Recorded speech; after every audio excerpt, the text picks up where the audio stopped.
ஒரு அழகான கிராமத்துல சின்ன பசங்க எல்லாமே கூட்டாஞ்சோறு ஆக்கி விளாட்லான்னு நினைச்சாங்க. எப்பவுமே அந்த கிராமத்துக்குள்ள அவங்க கூட்டாஞ்சோறு ஆக்கி சாப்பிட்றது வழக்கம். ஆனா அது அந்த கிராமத்துல இருக்க பாட்டிக்கு பிடிக்கவே பிடிக்காது. இங்க பாருங்க, நாளைக்கு எல்லாம் கூட்டாஞ்சோறு ஆக்கலாமா? ஆமா, ரொம்ப நாள் ஆச்சு கூட்டாஞ்சோறாக்கி. நாளைக்கு எல்லாருமே பொருள் கொண்டு வாங்க. நம்ம எல்லாருமே எல்லா பொருளையும் சேர்த்து வச்சு சாப்பாடு செய்வோம் என்ன? ஆனால் எங்கே கூட்டாஞ்சோறு ஆக்குறது? அவங்கவுங்க இடம் சொல்லி எல்லாரும் திட்டுவாங்க. என்ன பண்ணுறது சொல்லுங்க? நான் ஒரு ஐடியா சொல்கிறேன். நம்ம செந்தூர பாட்டி இருக்காங்கல்ல, அவங்களோட தோப்பு சும்மா தானே இருக்குது. அங்கனக்குள்ளே மரமெல்லாம் நிறையா இருக்கும். அங்கே வேணால் ஆக்கிடுவோம். டக்குன்னு ஆக்கி சாப்பிட்டு ஓடிடுவோம். ஆமாம்மா, நல்ல ஐடியாவாக இருக்குது. நம்ம அங்கேயே சாப்பிட்ருவோம். சரி சரி, ஆளுக்கு என்னென்ன பொருள் கொண்டு வரேன்னு சொல்லுங்க. நான் வெங்காயம் கொண்டு வரேன். எனக்கு அது ஈஸியாக கிடச்சிரும் எப்படியாச்சும். நான் தக்காளி கொண்டு வந்துடுறேன். என்ன? நான் அரிசி கொண்டு வந்துடுறேன். அது எனக்கு ஈஸியாக கிடச்சிரும். அப்போ சரி, நான் உப்பை எடுத்துகிட்டு வந்துடுறேன். அது எனக்கு ஈஸியாக கிடச்சிரும். நான் அதை எடுத்துகிட்டு வந்துடுறேன். நீங்கள் ரொம்ப பெரிய பொருளாக சொல்லியிருக்க போல். உப்பு இந்த உலகத்தில் கிடைக்கவே கிடைக்காது பாரு. ஆளைப்பாரு, வேறு ஏதாவது பொருள் எடுத்துகிட்டு வாடா. விடு விடு, அவனை எதுக்கு திட்டுற? அவனால் முடிஞ்ச பொருளை எடுத்துகிட்டு வரட்டும். ஏதோ ஒன்று கொண்டு வந்தால் சரி. எங்கள் வீட்டில் அதை எடுக்கிறதே பெரிய விஷயம்டா. எங்கள் அம்மா வேர்க்கனே பஞ்சப்பாட்டு ஓதிட்டுருக்காங்க. இதில் நான் போய் பொருள் எடுத்தேன்னு வச்சுக்க, என்னை அவ்வளோதான். அடுத்த நாள் அவங்க வீட்டிலேருந்து எல்லா பொருளையும் எடுத்துகிட்டு வர போனாங்க. இப்போ ஆள் இல்லை. எப்படியாச்சும் வெங்காயத்தை எடுத்துகிட்டு ஓடிட வேண்டியது தான்.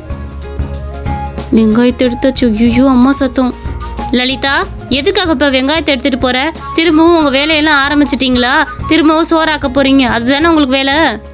அம்மா ப்ளீஸ்மா, இந்த ஒரு தடவை மட்டும் நான் வெங்காயத்தை எடுத்துகிட்டு போகிறேன். இனிமேல் எடுத்துகிட்டு போக மாட்டோம்மா. எல்லாரும் பொருள் கொண்டு வருவாங்க, நான் மட்டும் கொண்டு போகாமல் இருந்தால் எப்படி? சரி சரி, போயிட்டு சீக்கிரம் வா. இதே வேலையாக வச்சுட்டு தெரியாதீங்க, புரியுதா? போயிட்டு சீக்கிரமாக வந்துடுவேம்மா. ரொம்ப தேங்க்ஸ்மா, நான் போயிட்டு வரேன். என்ன? அம்மா இப்போ தான் தக்காளி வாங்கி வச்சுருவாங்க போல். எப்படியாவது எடுத்துகிட்டு ஓடிடுவோம். ரவி ரவி, என்ன பண்ணிக்கிட்டு இருக்க? எதுக்கு தக்காளியெல்லாம் எடுத்துகிட்டு போயிட்டுருக்கு? எங்கே போகிற? அம்மா, அது நான் வழக்கம் போல் கூட்டாஞ்சோறு ஆக்க போகிறேம்மா. எல்லாருமே பொருள் கொண்டு வருவாங்க. அதான் நானும் ஒரு பொருள் எடுத்துகிட்டு போகலான்னு நினச்சேன். ப்ளீஸ்மா, இந்த 3 தக்காளி மட்டும் எனக்கு எடுத்துக்கிட்டு போக அனுமதி கொடுங்க. இதுக்கு எதுக்குப்பா அப்படி கெஞ்சுற? எடுத்துகிட்டு போ. அளவாக எதாக இருந்தாலும் எடுத்துகிட்டு போகணும், சரியா? வீட்டில் இருக்குன்னு நிறைய தூக்கிட்டு போயிடாத. சரி சரி, போயிட்டு சீக்கிரம் வா. யாரையும் கஷ்டப்படுத்த மாதிரி நடந்துக்காதப்பா. லிலிமா, எதுக்குமா அரிசியெல்லாம் எடுத்துகிட்டு போகிற? எதுக்கு வேணும் உனக்கு? அம்மா, அது நாங்கள் கூட்டாஞ்சோறு ஆக்க போகிறோம்மா. அதுக்காக தான்மா அந்த அரிசி எடுத்துகிட்டு போகிறோம். இந்த அரிசியை எடுத்துகிட்டு போக எனக்கு அனுமதி கொடுங்கம்மா. சரி சரி, எடுத்துகிட்டு போயிட்டு பத்திரமா சீக்கிரம் வா. என்ன, புரியுதா? அங்கே நெருப்பெல்லாம் எரியும் கண்ணா, நீ பார்த்து விளையாடணும், புரியுதா? அப்பா, ஒரு வழியாக எல்லா பொருளையும் எடுத்துகிட்டு வந்துட்டேன்டா. நான் பட்ட பாடு இருக்கே எப்பா. வேற எங்கள் அம்மா என்னை பார்த்துட்டாங்க. அடிக்காத ஒன்று தான் குறை, திட்டி தான் என்னை அனுப்பிச்சாங்க தெரியுமா? சரி, என்ன பண்ண? சாப்பிடணும்னா எடுத்துகிட்டு வந்து தானே ஆகணும். டே, உங்கள் அம்மா அப்பாலாம் திட்டினாங்கன்னு சொல்கிறீங்க. எங்கள் அம்மாலாம் என்னை ஒன்றுமே சொல்ல. கேட்டதுமே உப்பை எடுத்து கையில் கொடுத்துட்டாங்க. உங்கள் அம்மா உன்னை எதுவுமே சொல்ல மாட்டாங்க. ஏன்னா நீ கொண்டு வர பொருள் அப்படி. உப்பு கேட்டால் யாரு தான் தர மாட்டாங்க. ஓசியாக 4 வீட்டில் கேட்டாவே கொடுத்துருவாங்க. இதுக்கு எதுக்கு உன்னை திட்ட போகிறாங்க? போடா முத. சரி சரி, சாப்பாடு செய்ய ஆரம்பிப்போம். அந்த பாட்டி எதுவும் வந்துச்சுன்னா நம்மளை ஆஞ்சு போடும், பார்த்துக்கோங்க. சீக்கிரம் வாங்க, சாப்பாடு செய்வோம். நம்ம தக்காளி சோறே செஞ்சுருவோம். அதுதான் கொஞ்சம் ஈஸியாக இருக்கும். நல்லா பிரியாணி சுவையிலையும் இருக்கும். சரி சரி, வாங்க செய்வோம். இருங்க, இதில் இப்படியே போட்டுறாதீங்க. இதை இன்னும் டேஸ்ட் ஆக்குறதுக்கு நான் ஒன்று கொடுக்குறேன். டே பைத்தியமாடா நீ. கொடிக்காப்பள்ளி எதுக்குடா எடுத்து சாதத்தில் உரிச்சு போட்டுக்கிட்டு இருக்கிற? தக்காளி சாதத்துக்கு போய் யாராவது கொடிக்காப்பள்ளி உரிச்சு போடுவாங்களா? டே, உனக்கு இந்த டேஸ்ட்லாம் தெரியாது. இந்த கொடுக்காப்பள்ளியை உடச்சி உள்ளே போட்டு அந்த வெந்ததுக்கு அப்புறம் சாப்பிட்டோம்னா அந்த ஈரல் சுவை அப்படியே இருக்கும்டா. இதை வேணா நீ சாப்பிட்டு பாரு, அதுக்கப்புறம் உனக்கு தெரியும். கூட்டாஞ்சோறில் இந்த மாதிரி போடுறதே தனி சுவை. சரி சரி, சீக்கிரம் எடுங்க. எனக்கு ரொம்ப பசிக்குது. சாப்பாடு ரெடி ஆயிடுச்சா இல்லையா? அவ்வளவுதான், சாப்பாடை இறக்கி வச்சுட்டு சாப்பிட ஆரம்பிப்போம். யாராவது டக்குன்னு வந்துட போகிறாங்க.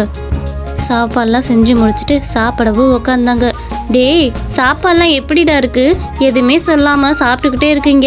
சுவையாக இருக்குதா? என்னன்னு சொல்லுங்க. அதெல்லாம் சுவை அருமையா இருக்கு. அதுவும் அந்த கொடிக்காப்பள்ளி இருக்கே, ஈரல் சுவை அப்படியே இருக்குது. இந்த கூட்டாஞ்சோறுக்கே அதுதான் தனி பெருமை கொடுக்குது. ஏன் கொடுக்காது? மற்றவங்க தோட்டத்தில் வந்து உட்காந்து சாப்பிட்டா எல்லாமே கொடுக்கும். என்ன தைரியந்தா என்னோட தோட்டத்துக்கு வந்து உட்காந்து அது சமைச்சு சாப்பிட்டுட்டு இருப்பீங்க.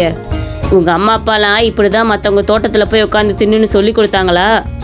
அந்த பாட்டியை பார்த்துமே அங்கே இருந்த எல்லாருமே ஓடிட்டாங்க. அடுத்த நாள் அவங்க அம்மா அப்பாட்ட போய் கம்ப்ளைண்ட் பண்ணிட்டு இருந்தாங்க. இந்தாங்கடி, உங்கள் மகளை பிள்ளைகளெல்லாம் எதுக்கு தான் வளர்த்து வச்சுருக்கீங்க? அடுத்தவங்க தோப்பில் வந்து கூட்டாஞ்சோறு ஆக்கித்திங்க தான் அனுப்பிச்சி வச்சுருக்கீங்களா? இந்த பொழப்புக்கு நீங்கள் எல்லாம் போய் பிச்சை எடுக்க வேண்டியது தானே? சே, இங்கே பாருங்க, மரியாதை இல்லாமல் பேசாதீங்க. இனிமேல் வராதேன்னு சொன்னால் அவங்க வராமல் இருந்துக்க போகிறாங்க.